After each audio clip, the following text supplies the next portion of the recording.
విజ్ఞాన వీధి ఛానల్కి స్వాగతం. ఈరోజు మనం భారతదేశంలో నూతన జాతీయ విద్యా విధానం 2020 ఏ విధంగా అమలైంది, దానికి కావలసినటువంటి విధి విధానాలు అనేది మనం ఈరోజు చర్చించుకుందాం. 21వ శతాబ్దంలో మారుతున్న పరిస్థితులకు అనుగుణంగా విద్యకు సంబంధించినటువంటి లక్ష్యాలను సంస్కరించే దిశగా కొత్త విద్యా వ్యవస్థని రూపొందించాలని, భారతదేశాన్ని గ్లోబల్ నాలెడ్జ్ హబ్గా మార్చే దిశగా విద్యలో సంస్కరణలు తీసుకురావాలి. విద్యని ప్రపంచీకరణగా మార్చాలి. విద్యకు కావాల్సినటువంటి మౌలిక సదుపాయాలు, ఎవరైనా సరే విద్యను అభ్యసించాలి అంటే మౌలిక సదుపాయాలు ఉండాలి. ఉపాధ్యాయుల కొరత ఉండకూడదు, అవస్థాపన సౌకర్యాలు ఉండాలి. అన్ని విషయాలని దృష్టిలో పెట్టుకొని కేంద్ర ప్రభుత్వం నూతన జాతీయ విద్యా విధానం 2020ని అమలు చేయడం జరిగింది. 2026 జూలై 29కి 6 సంవత్సరాలు పూర్తి అవుతాయి. ఇది 2020 నుండి అమలవుతుంది జాతీయ విద్యా విధానం. మరి భారతదేశంలో విద్యా విధానం అనేది ఏ విధంగా ఉండేది? ముఖ్యంగా చెప్పాలి అంటే ప్రపంచంలోనే విద్యను దానం చేసినటువంటి మొట్టమొదటి దేశం మన భారతదేశం. ప్రపంచంలోనే విద్యాదానం చేసినటువంటి మొదటి దేశం భారతదేశం. అయితే భారతదేశంలో ప్రాచీన కాలంలో విద్య ఏ విధంగా ఉండేది? ప్రాచీన కాలంలో అంటే భారతదేశంలో 12వ శతాబ్దం వరకు విద్య అనేది గురుకులాల ద్వారా జరిగేది. ఆశ్రమాలలో కొన్ని అగ్రవర్ణాల వారికే ఉండేది విద్య. ప్రాచీన భారతదేశంలో విద్య అనేది కొన్ని అగ్రవర్ణాల వారికే ఉండేది. అయితే వేదాల ద్వారా క్రమశిక్షణతో ఉండేది విద్య అధ్యయనం అనేది. వేదాల అధ్యయనం ద్వారా గురుకులాల్లో ఆశ్రమాలలో జరిగేది ప్రాచీన భారతదేశంలో 12వ శతాబ్దం వరకు. అయితే అది కొన్ని అగ్రవర్ణాలకే పరిమితమైంది, అందరికీ అందట్లేదు విద్య. అందువల్ల తర్వాత బౌద్ధ జైన మతాలు కఠినమైన క్రమశిక్షణతో ఉన్నటువంటి బౌద్ధ బోధనలు, జైన బోధనల ద్వారా విద్యని అందించారు. అన్ని వర్గాల వారికి అందింది. అది కూడా కొంచెం పరిమితంగానే అందింది అనమాట. బౌద్ధ జైన మతాల ద్వారా కూడా ప్రాచీన భారతదేశంలో విద్య అనేది కొంతమంది మాత్రమే పరిమితంగా ఉంది.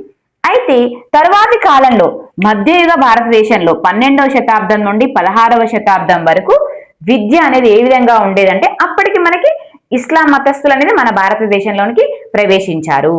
మధ్యయుగ భారతదేశంలో విద్య ఏ విధంగా ఉండేది అంటే, ఇస్లాం మత ప్రవేశం జరిగి పర్షియా, అరబిక్ భాషలు అనేవి మన భారతదేశంలోనికి ప్రవేశించాయి.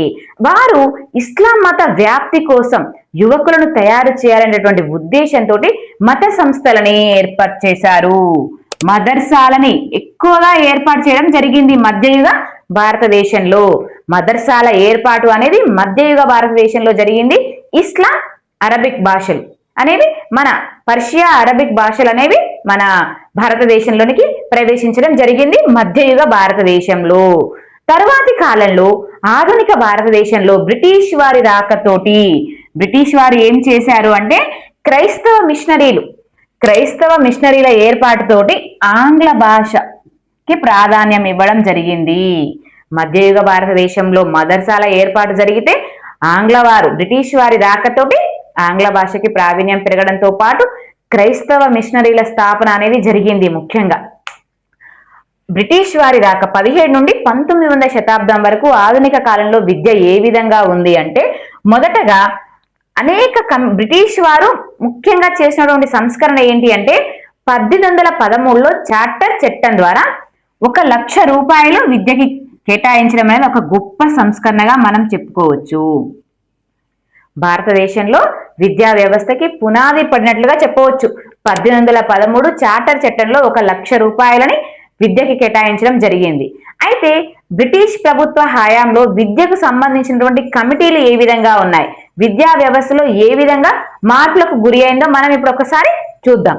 మొదటగా లార్డ్ మకాలే 1838లో ఆంగ్ల విద్యని ప్రవేశపెట్టడం జరిగింది. ఇంకా మత విధానాన్ని అంటే తటస్థ మత విధానాన్ని విద్యా సంస్థల్లో అమలు చేయాలని చెప్పడం జరిగింది. ఆంగ్ల విద్య మరియు తటస్థ మత విధానం అనేది లార్డ్ మకాలే కమిటీ 1835 తటస్థ మత విధానము మరియు ఆంగ్ల విద్య. తర్వాత వుడ్స్ కమిటీ. ఈ వుడ్స్ కమిటీ ద్వారా విశ్వవిద్యాలయాల స్థాపన అనేది జరిగింది. ఎక్కడ? భారతదేశంలో కలకత్తా, మద్రాస్, బొంబాయి. కలకత్తా, మద్రాస్, బొంబాయి ఈ 3 ప్రదేశాలలో విశ్వవిద్యాలయాల స్థాపన అనేది జరిగింది వుడ్స్ కమిటీ ద్వారా 1854. Lord Macaulay 1835, Woods committee 1854. తర్వాత హంటర్ కమిషన్ 1882లో హంటర్ కమిషన్ అనేది ఏర్పాటు కావడం జరిగింది. ఇక్కడ ముఖ్యంగా స్త్రీ విద్యకి, వెనుకబడిన వర్గాల వారికి, గిరిజనులకి విద్య అందించాలని జరిగిందనమాట, తీర్మానం చేసుకున్నారు హంటర్ కమిషన్ ద్వారా. 1882లో హంటర్ కమిషన్ ఏర్పాటులో వెనుకబడిన వర్గాల వారికి, గిరిజనులకి, స్త్రీలకి విద్యను అందించాలని తీర్మానించడం జరిగింది. తర్వాత భారతీయ విద్యా కమిషన్. మొట్టమొదటి భారతీయ విద్యా కమిషన్ అనేది 1902లో 3 సంవత్సరాల డిగ్రీని ఏర్పాటు చేయాలని చెప్పింది. ఉన్నత విద్యకి ఇక్కడ పునాది పడిందని చెప్పొచ్చు. 3 సంవత్సరాల డిగ్రీని ప్రవేశపెట్టారు భారతీయ విద్యా కమిషన్ 1902. తర్వాత Sadler commission. Sadler commission 1917 board పరీక్ష నిర్వహించాలని చెప్పింది. 10+2+3 అమలు చేయాలని కూడా చెప్పడం జరిగింది శాడ్లర్ కమిషన్లు. తర్వాత హార్టాక్ కమిటీ ప్రాథమిక విద్య అనేది ఉచితంగా అందించాలని చెప్పింది 1929లో. వుడ్స్ నివేదిక ఏం చెప్పింది అంటే ప్రతి ఒక్క ఉపాధ్యాయుడికి ఉత్యంతర శిక్షణ అనేది జరగాలి, 2 సంవత్సరాల శిక్షణ ఉండాలి. వుడ్స్ కమిటీ ఎప్పుడైతే ఉపాధ్యాయులు శిక్షణ పొందుతారో వాళ్ళు విద్యార్థులకి బోధన అనేది మంచిగా జరుగుతుంది అప్పుడే అనేసి ఉపాధ్యాయులకి శిక్షణ అనేది అందించాలని చెప్పింది వుడ్స్ నివేదిక 1937లో. తర్వాత సార్జెంట్ కమిటీ 1944లో 6 నుండి 14 సంవత్సరాల వారికి ఉచిత నిర్బంధ విద్య అందించాలి అని చెప్పడం జరిగింది సార్జెంట్ నివేదిక 1944. ఈ విధంగా బ్రిటిష్ హయాంలో ఈ విధమైనటువంటి కమిటీలు విద్యా వ్యవస్థకి బీజాలు వేయడం జరిగింది. విద్యా వ్యవస్థకి ముఖ్యమైనటువంటి కమిటీలు బ్రిటిష్ హయాంలో, ఆధునిక కాలంలో Lord Macaulay, Woods committee, Hunter commission, ఇంకా Sadler commission, Hartog committee, Woods నివేదిక, సార్జెంట్ కమిటీ.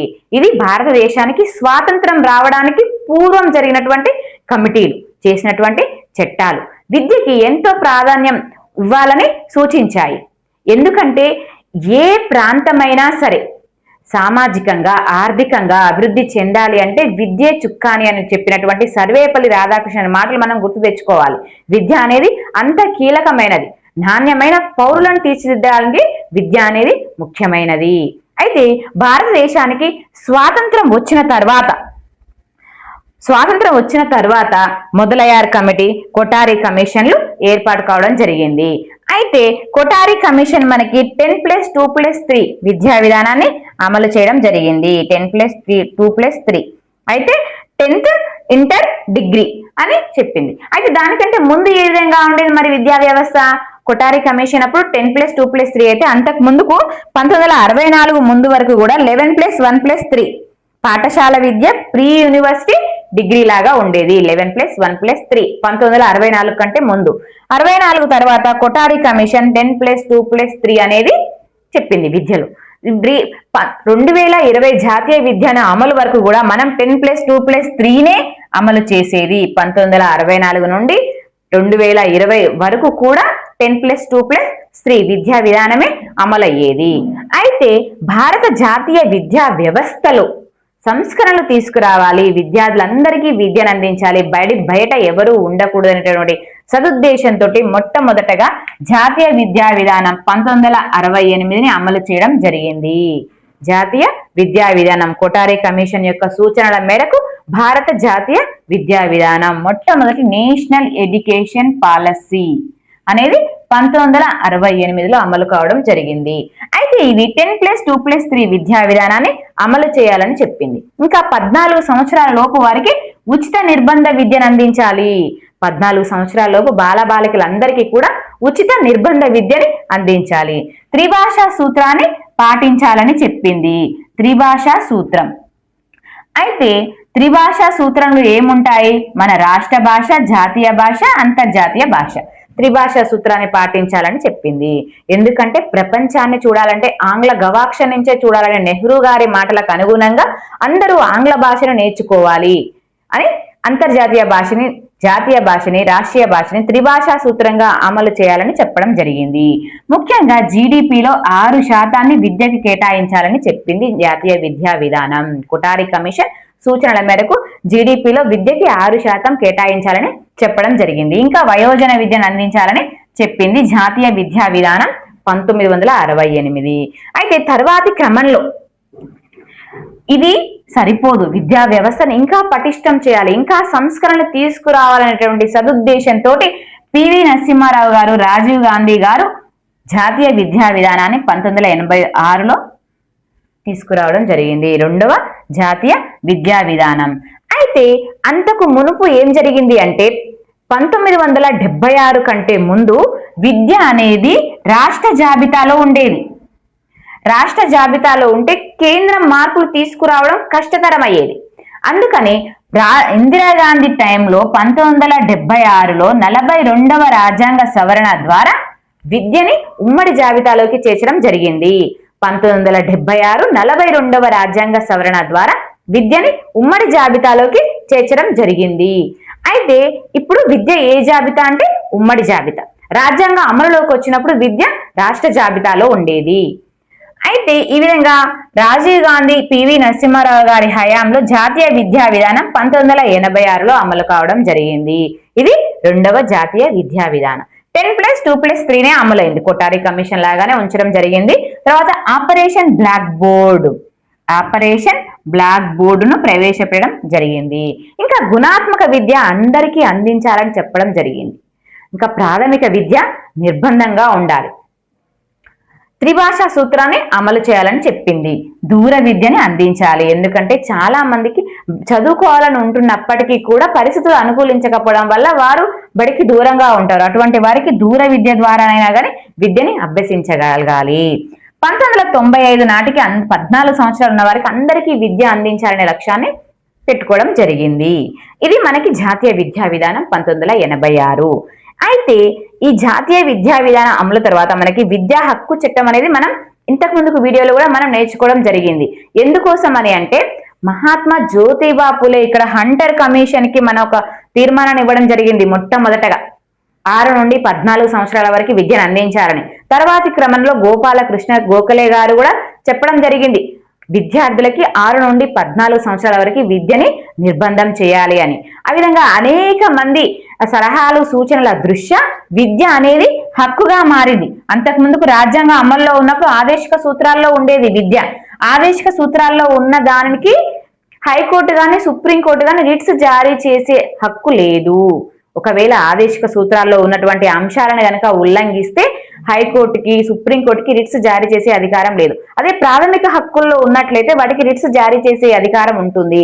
అందుకని విద్యని ఆదేశిక సూత్రాల నుండి ప్రాథమిక హక్కుల్లోకి తీసుకురావడం జరిగింది 86వ రాజ్యాంగ సవరణ ద్వారా.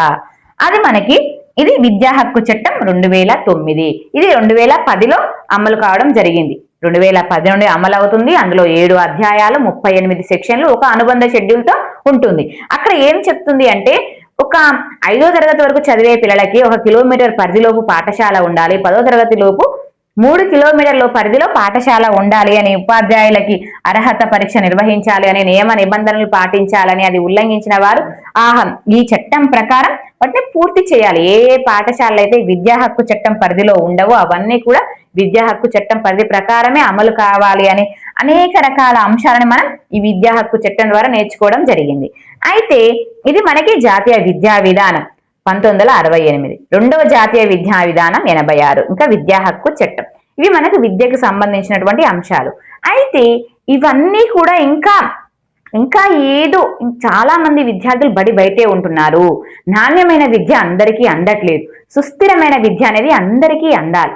ప్రతి పౌరుడు కూడా రాజ్యాంగ విలువలను రక్షించే విధంగా పౌరులను తయారు చేయాలి. సుస్థిరమైన విద్యను అందించాలనేటువంటి లక్ష్యంతో కేంద్ర ప్రభుత్వం భారతదేశాన్ని గ్లోబల్ నాలెడ్జ్ హబ్గా మార్చే దిశగా జాతీయ విద్యా విధానం 2020ని అమలు చేయాలని ఆలోచన చేసింది.